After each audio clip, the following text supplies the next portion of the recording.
So one of the biggest highlights of Black Desert Online is its combat, but it only gets better once you awaken. Now when you awaken, you unlock a whole new set of skills and a new weapon to make your character a lot more badass than what it already is. For example, the wizard goes from a staff to a god sphere, and the ninja goes from a short sword to katanas. And because of this, makes grinding so much more worth it. So to unlock these awakening weapons, you just need to be level 56, and once you are level 56, you will get a mission from the Black Spirit to awaken. Now I know what you guys are thinking, if it is that simple to awaken, then why do you have to make a complete video about it? Well, that is because I'm going to be giving you guys tips on how to complete the quest, because it is very tedious and a lot more challenging to complete, especially when it is your first time doing them. So first things first, you want to accept the quest from your Black Spirit, and it'll be the one that says your class type and then awakening. It should be noted that you don't need to complete any missions before the mission unlocks, except the tutorial missions you get when you first start playing. Now when you accept the mission, you will be assigned to go to an NPC. So for me, since I'm doing a wizard, I'll be meeting with Edward near Calpheon, and for other classes like the ninja, you'll have to meet someone in Altanova, and so on and so forth. And when you talk to them, they will assign you 3 missions. One of them will be to kill 3 wilderness golems, another will be to kill 100 ancient weapons, and the last one will be to kill enemies at Marnie's second lab. Everyone's test for awakening will be the same, so you don't have to worry about looking at other awakening guides for specific characters. So with that out of the way, the first mission I will go through in this guide are killing the 3 wilderness golems. For many people, including myself, the wilderness golems are probably the first enemy that is actually challenging. They stun you and do a hell of a lot of damage on you. So to give you an idea of my gear score when I'm fighting the golems, I only have 121 AP and 134 DP on my wizard.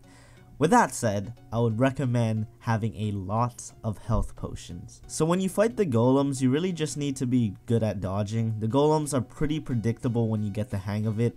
When the golem inserts its arms into the ground, that is when you know it will launch its ground attacks that do a ton of damage. So just double tap your direction keys to the left or right to evade it like so.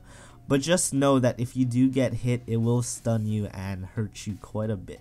And that is what the health potions are for. But after you have dodged everything, hit the golem with your AoE or any strong hitting move, and then make sure to back away right after. And you do the same when it rolls towards you, you evade it and hit it, but make sure to take notice of the golem's arms at all time and to not stay near it too long after an attack.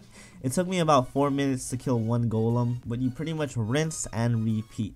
However, to make things easier, you could just ask the server chat, but they are only so helpful, and in the North American servers that I play on, they are pretty cancer.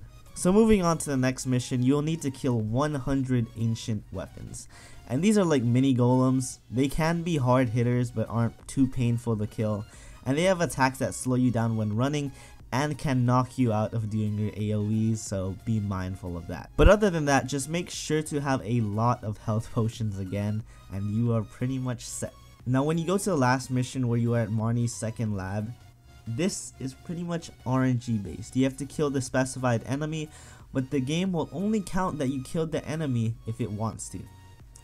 Granted, you only have to kill 4 enemies, but it took me 10 minutes before the game actually granted me the kill. I honestly just did complete genocide by the time I completed this mission. But in any case, the only thing you need to be mindful of are the dinosaurs, because they're the ones that are the heavy hitters. The rest, not so much. So I would recommend killing your objective enemies and completely ignoring the dinosaurs because you don't have to kill them. And so now, once RNG has granted you those kills, you have now completed all the awakening missions. And when you go back to talk to your NPC, they will grant you your awakening weapon. But once you acquire the awakening weapon, make sure to completely talk to the NPC until you are done, because they can give you more skills and abilities to acquire. But after that, you're pretty much all set, and to be honest, I think this is a fair reward for grinding up to level 56. You become so much more of a badass with these weapons, and it's just a lot more fun. Anyways, I hope this video helped you guys out, and I will see you guys in the next video.